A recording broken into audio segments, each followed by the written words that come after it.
Hi guys, I'm Locutus and welcome back to The Collective.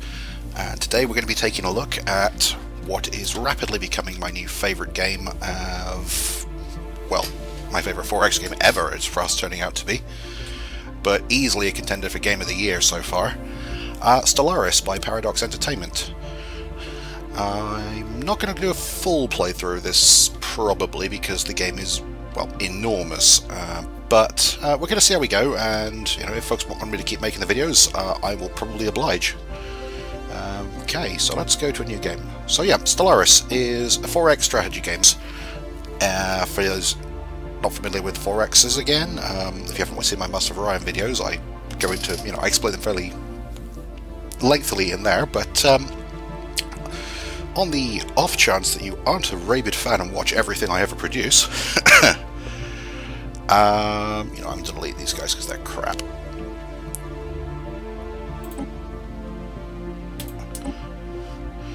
Then, yeah, on the off chance you don't watch everything I make, he says enormously arrogantly, 4X strategy games, the 4X's stand for Explore, Expand, Exploit, Exterminate. It was a term coined, I think, back in the late 90s for games like Civilization, Master of Orion, where you build an empire. Most of them were turn-based. Most of them still are turn-based to this day. This one's a little different. It does it all in real time. And the scale and depth is just staggering to the level that Paradox usually deliver with their games. If you've played any of the other stuff like Europa Universalis or Crusader Kings, I've been told there's a lot of similarities in the diplomacy systems, the war system, the war score systems, and how conflict works, and the sheer level of detail. The only other Paradox game I've played myself, well, I tell a lie, I've played City Skylines, as you will know if you've watched my stuff, which is also by them, and is also fantastic. But the other game they are most known for is the Hearts of Iron series, which was essentially a simulation of World War II in its entirety on a grand strategic level, and it was incredible, still is. There's a few sequels, they're also fantastic games. This is better than all of them. It's better than Master of Orion, it's better than the reboot of Master of Orion, it's better than Civilization. This is the best 4X strategy game I've ever played. I am madly in love with this game, and hopefully you will start to see why as I play. So yeah, let's go. First of all, we could choose from one of these pre-made empires on the left here. But why would we want to do that? Well, that's one I've made before, by the way, the Space Bear Federation. Empires you created in the past, incidentally, you can save, and once you've saved the race, they may show up in your other games. You can toggle whether they are allowed to spawn in other games or not, but I find it kind of fun. You never know, the Space Bears might turn up and conquer me. Well, they won't, because they're xenophile individualist materialists, they're not really warlike. So let's go. Create new. And we're going to first of all start with appearance at the top. You can see all of these different sort of species types, if you will. They don't do a huge amount other than cosmetic, but they do have a slight impact on diplomacy, because if you're from the same, essentially, species type, you get a slight predisposition towards being liked. So, for example, if I'm an avian race, other avians will be slightly more predisposed to like me than. But we're going to do, I don't know, what haven't I tried before? I've not played a lot of this yet, so, well, I have, but I've not played a lot of games. I've played one game for a very long time. Well, not that long, I guess, but mushroom people? What I really want to do is make, essentially, Borg, so I can make Locutus's collective, but you can't really do that for reasons that I'll go into in a while. You can't create a sort of cybernetic race to start with, because that sort of stuff you have to develop as you go through the game. So I could become cybernetic as the game progresses. Well, I think you can. I'm not. You can create robots and androids and things like that, but let's be mammalians.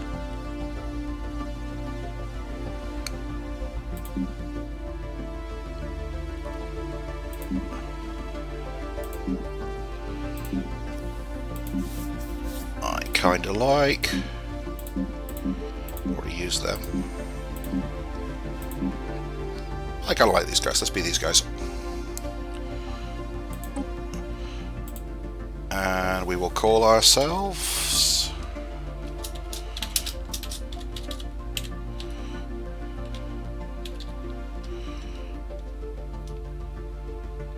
It's not the name of the Empire. The name of the Empire comes later.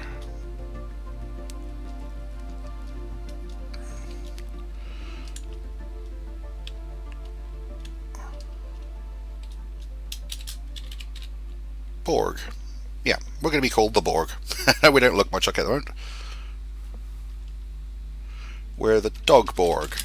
So we're going to be the Dorg. The plural of Dorg is, of course, Dorg. And the adjective, as in a Dorg ship, or...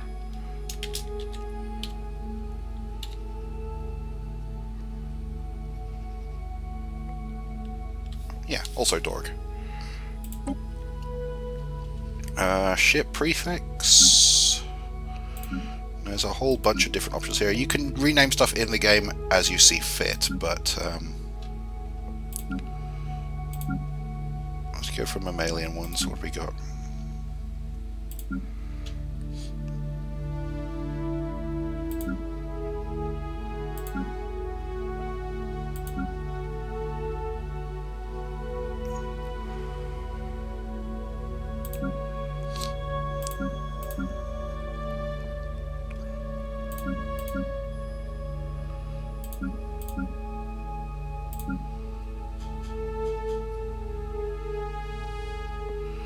Okay, excuse me a moment, the door has just been knocked on, so I'm just going to pause. Okay, sorry, I'm back. Yeah, Jehovah's Witnesses. Joyous as always. Apologies to anyone who is a Jehovah's Witness, but yeah, if you come to my door preaching religion, you can get stuffed as far as I'm concerned. Anyway. Where were we? Oh yeah, we were creating our race, so I think we're going to go with...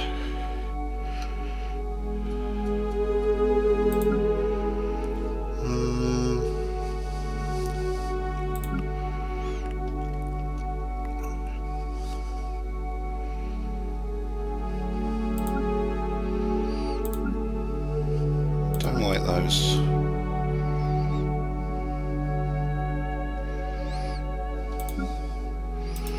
I'm not sure if you can edit these, because this is one thing I've actually found with creating a race. I would like to be able to create my own lists, essentially. I'm sure there's a file somewhere I can modify.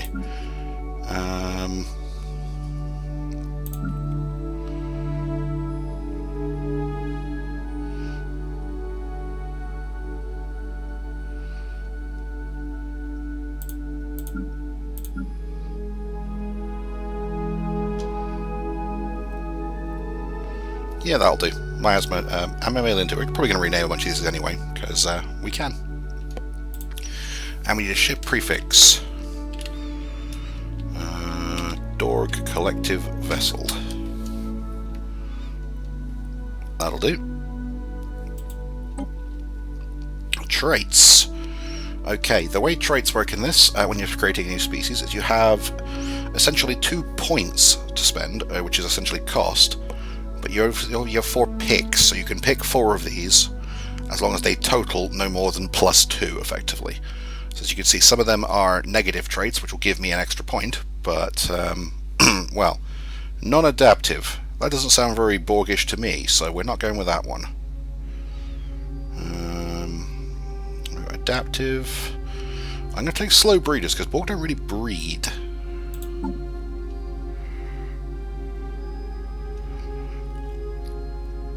And I think I'm also probably going to take slow learners, because they don't really learn in terms of experience in the same way.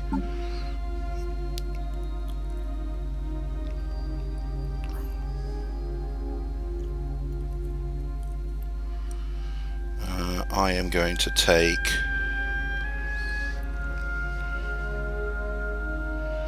communal.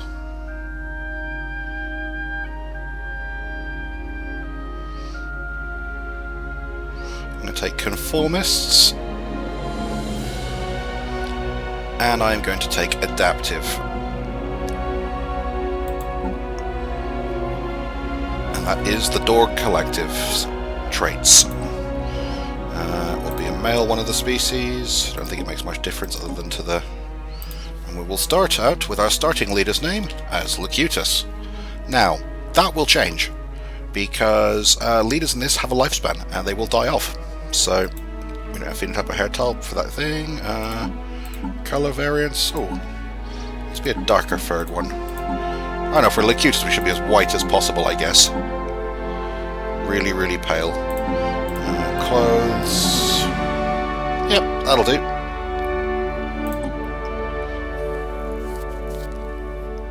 Okay, starting world type. This is not just your starting world, but it's also the preference for your species for what you like to colonize. You can also choose for a random star system. You can choose from a Sol system or the Deneb system, which are pre-built starting systems, but we're not going to use either of those. Tundra? These guys kind of look like they might like Tundra or Arctic. Or Ocean. Tropical. Desert.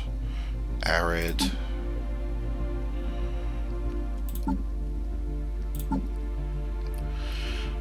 The way this works as well is your species will be generally reasonably able to colonize stuff that's close to your world type once you've got it. So for example, if I choose continental, then I'm going to be with a few tech upgrades be able to colonize tropical and ocean worlds as well. If I like tundra, I can probably colonize arid and arctic worlds. I'm actually going to go with tundra because it kind of seems like the right sort of thing. The Dorg, you know, they might become the Borg Collective someday. They are already predisposed towards it with their you know, adaptability and collective nature. Or whatever ones I chose. Yeah, conformist adaptive nature. That seems a bit... So yeah, we're going to go with Tundra though, because that's, you know, they look like the sort of people who evolve on a Tundra. And we will call the home world...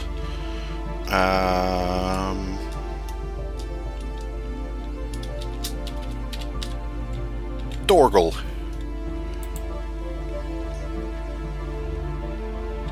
Orbit of the star Sirius, because it's the dog star. You see what I did there? I'll get me code.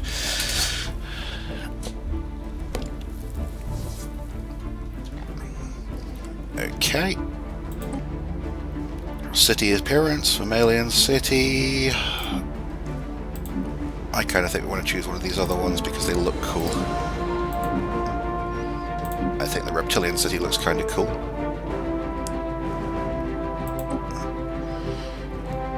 Okay, now we need to pick our ethics and government type. Now your government type is influenced. You can see at the moment I have a choice of three. I can be an indirect democracy, I can be a plutocratic oligarchy, or I can be a despotic empire. And there are a lot more available, but they depend on what ethics I choose. From the Wheel of Ethics. The Wheel of Ethics, you've got essentially 6 traits. Each of them has a direct opposite. You can't pick polar opposites. So for example, I can't be a spiritualist materialist because they directly cancel each other out philosophically. For example, and similarly, I can't be a pacifist militarist. And there's also an orange version of each of them on the end, which is the fanatic version of it, which means you're really into that particular ethos, and that counts as 2 picks. But I think we're going to be...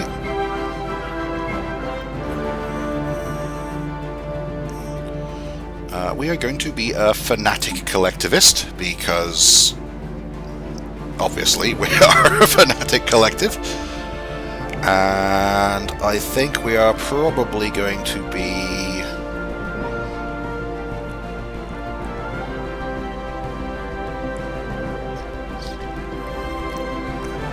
pursuit of...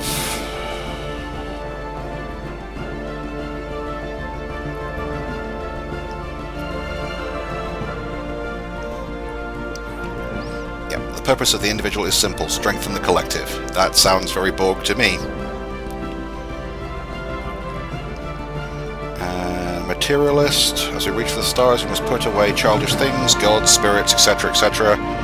Pursuit of science and technology. Phonetic version of that is, although it hurts, we must grow up and put aside our outdated notions of morality. There are no divine spark. Let's embrace freedom of certitude.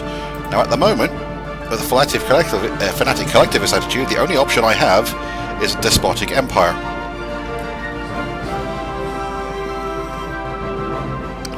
Which means there's no elections, my governor will just stay.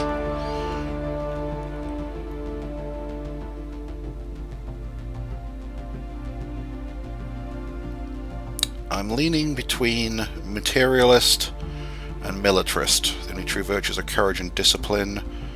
Therein lies true strength, force. I think materialist actually sounds more Borgy to me, so... Fanatic collectivist materialist unlocks the option despotic hegemony, which means I can build an elite assault armies. This government is a materialistic form of autocracy where citizens are viewed as little more than cogs in the state machinery.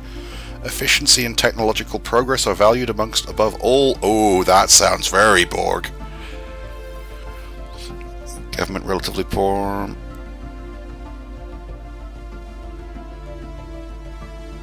Despotic hegemony. Yeah, that sounds Borg to the core, so we're going with that one.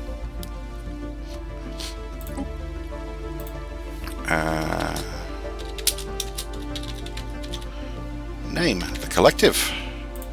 Adjective. Collective.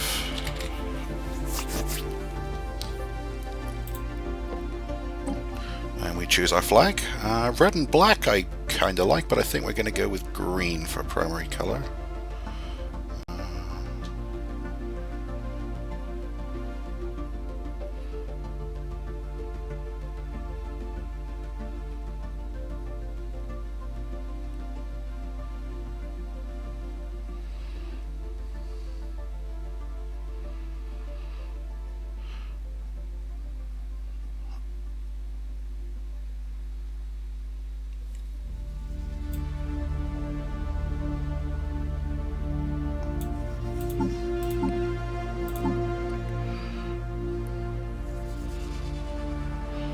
The only annoyance actually with this interface at the start is this colour palette here is a bit screwy. I don't know what's actually going on with that. Kind of wish it would just, you know, show you what colours are with that. I think I'll probably stick with the diamond, although I might do that. Oh yeah, actually, you know what? Primary colour black, secondary colour green.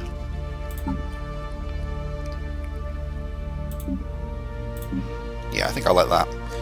And our symbol, is there one that looks kind of Borgy? I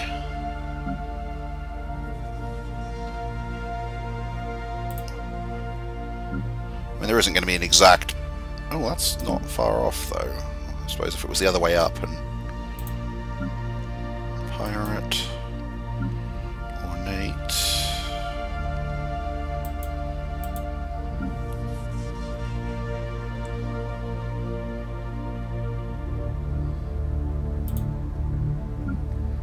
We're not the Borg, we're the Dorg, obviously. This is a completely different thing. We're fanatically obsessed with science and technology, so that wouldn't be a bad one. It looks a bit human for my liking, though. Maybe that star?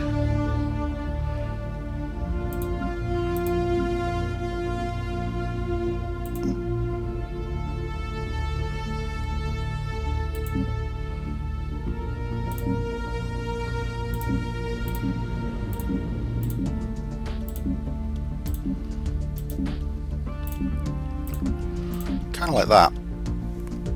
Yeah, I think I'm going to go with that. Ooh. The colour wheel kind of fixed itself for a minute there. Okay, that's what the colour wheel should look like then, but...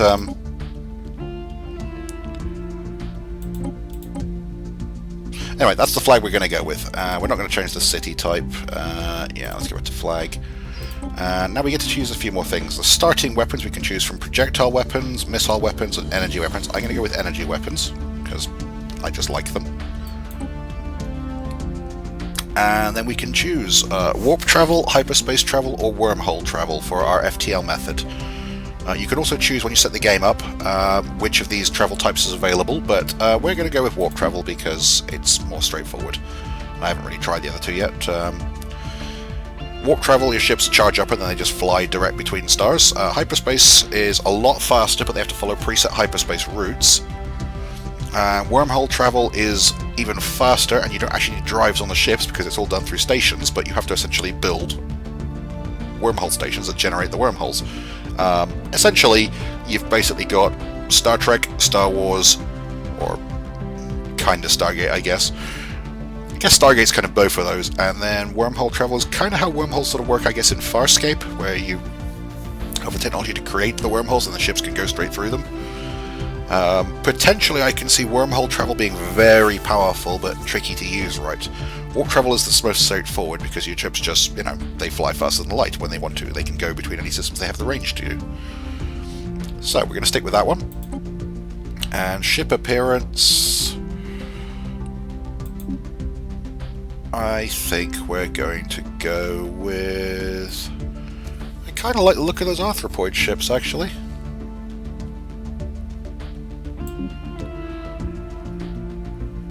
The fungoid one look pretty cool too. I'm going to go with the arthropoid ships.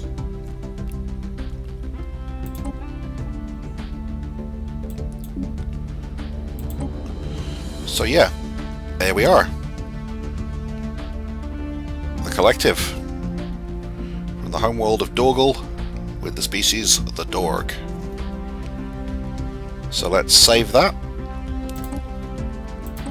And then we will set up our galaxy. Now you can play with a galaxy of up to 1,000 stars, but for this playthrough, because this might turn into a full playthrough yet, I'm going to keep it on medium just to keep the size down and keep the game size a little sensible. Keep it to 17 AI empires, potentially 4 advanced AI starts. Some AI, basically that's just the number that can start if we mouse over it. How many of the regular AI empires will start with initial advantage in resources, technology, and population? They do not gain additional bonuses besides a stronger starting position. Fallen empires is different from that. Fallen empires you can encounter, and you probably will encounter at some point, are kind of like the ancients in Babylon 5. They have been in space thousands or even millions of years longer than us. They are, the remnants of an empire. They have long ceased trying to, expand and take over the galaxy. They just don't care anymore. But they all have a particular thing that sort of pushes their buttons, as it were. For example, they might be fanatically religious and they have a few holy worlds around their empire, and if you colonize those holy worlds, then they will stamp on you. They might be guardians of certain technologies. They don't want some of the younger races developing things like sentient AI and stuff like that, and if you try to research it, they will come and kill you. Or they might just be, fanatically isolationists and they don't want anything to do with it anymore, which means they will leave you alone as long as you don't, encroach on their borders. Because if you do, they will just go, nope, not having a colony that close to me, boom, and they will splat it. But the fallen empires will basically ignore you, and they won't really trade with you either because they consider you so far beneath their notice that they don't want anything to do with you. But if you go into their space or piss them off, they have enormously powerful fleets at the start of the game, and they will just crush you. So, yeah, we're going to allow any type of FTL method, which means the other empires could use any ones they choose. They might choose, they might use warp drive, but some of them might use wormholes. Iron Man mode, we're going to leave off. I'm not going to be overwriting saves or reverting to previous saves, because that's cheating in my book. But I'm not going to force it, just in case there's a crash or the recording cocks up or something like that. So we're going to go play. And then you will start to see what this wonderful game is all about. In the eons since our first primitive Dorg communities took shape on the windy plains of Dorgal, our civilization has spread and prospered. Despite our rapid progression through the technological ages, as a species we were fragmented and inefficient. A new system emerged during these chaotic times that delivered us from superstitious beliefs and brought order to society. Some resisted this change out of irrational fear, but after several pacification wars, they too became productive components of a greater whole. Now, after the successful creation of several experimental subspace fields, the finest minds of the collective have finished development of the first warp drives. The stars themselves are finally within our grasp. This little intro, I like the fact that it changes depending on what political stances and things and traits your race has. It's really well done. The whole game changes feel depending on your races. This is why customizing the race, I know it was a bit time consuming, but skipping over it would be cutting out a really big part of the game. So yeah, let us begin. But I think that is actually a good point to pause this and have a brief break. So I'm actually going to stop the video here, and I'm going to carry on immediately afterwards and record the second part. But the next, I will break it down here, so we'll get part 2, where we actually start our empire, as it were. So I've been Locutus, and this has been a brief introduction to, well, essentially the race creation tools in Stellaris. And as you can see already, the game, even before we've actually started playing, is really detailed. So yeah, I hope you've enjoyed this. I've been Locutus, and I will see you guys next time. Cheers!